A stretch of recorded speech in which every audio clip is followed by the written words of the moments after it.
Another inspirational event that happened a few years ago. There was this female French rapper by the name of Diams. Now this French rapper, in the year 2006, she became the most popular rapper in France. And in fact, in the year 2006, her album, her songs made it #1 on the French lists. Within the first week only, she sold 50,000 copies of her album. And in that year, in the year 2006, she sold 1 million copies. But then, as she became the star in France, she felt something is wrong. She's not enjoying these parties and this life of stardom in France. She felt depressed. She felt something was missing. Her money was not helping us. Her fame, her reputation was not helping us, helping her. She was looking for something else. She went to every doctor and she says, no doctor could help me. Until one day she found the solution. She had a Muslim friend by the name of Susu. So she visits her apartment one day, very depressed. Remember, this is a famous woman, the most famous rapper in France. She's not just, someone who's suffering from poverty or someone who doesn't have anything to do. She tells us about her life and how the media was following her everywhere. She became a star in France.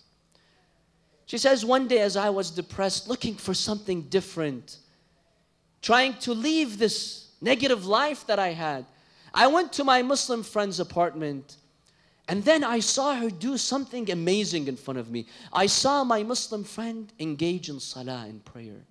I saw her standing and speaking to God. She says, I was fascinated when I saw that scene. When she finished her salah, I asked her, can I also pray like you? Can I do what you did? She says, yes, of course. You're most welcome to do what I did. She says, I stood with her in prayer. And as I was doing my sujood, I was placing my forehead on the ground. I was prostrating. I felt for the first time connected with Allah subhanahu wa ta'ala. She says, I found something which no doctor could give me. And then she converts to the religion of Islam, and now you have this explosion in France. She says, my society did not have mercy on me. The media started to slander her. Feminists started to call her a traitor. She betrayed us. I thought these Western societies are supposed to respect the decision of a woman. She made that decision. No one forced her. No one put a gun to her head. But no, you see, they have a fundamental problem with hijab.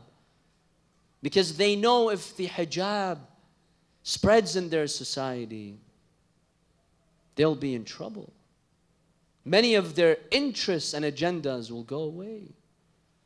So she says, my society just lashed out at me. My nasty, she calls it my nasty society. They did not have mercy on her. They began to slander her, to destroy her reputation. But when she found Allah subhanahu wa ta'ala, and when she found the beauty of the hijab, she did not care. And this is exactly what she said on French TV. These are her exact words. She says, I became a normal woman. When I wake up every morning, I know that I have to improve myself. When you carry God's love in your heart, you're fulfilled. Then she beautifully says, I am happy to the point that I have happiness in my heart, which no one can take away from me. When she put on the hijab, she felt secure, comfortable. No one could take that from her. I felt no one could take that from me. And no one could take it from me, neither through taking pictures of me or attacking me. She beautifully wore the hijab, the full covering, the full hijab. And then she says, I have faith. I don't care what people say about me.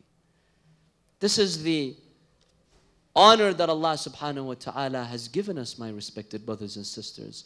And this is what we learn from the message of Sayyidah Zainab alayhi salam. Let us treat the hijab with honor and dignity. It is an amazing status that Allah has given us. Let's treat it with respect. And let's understand the amazing impact that it brings to our life. Allah has only given us one chance in this world. Let's not waste this chance. Allah knows best. Allah is more merciful with us than our own parents. If Allah has prescribed a rule, a law, Allah knows why He's done that. And don't forget, by embracing the hijab, you are holding on to your own independent standard. You're not following men and mimicking men and accepting their standard. You are taking the most honorable standard, the standard which has been created for you by Allah subhanahu wa ta'ala.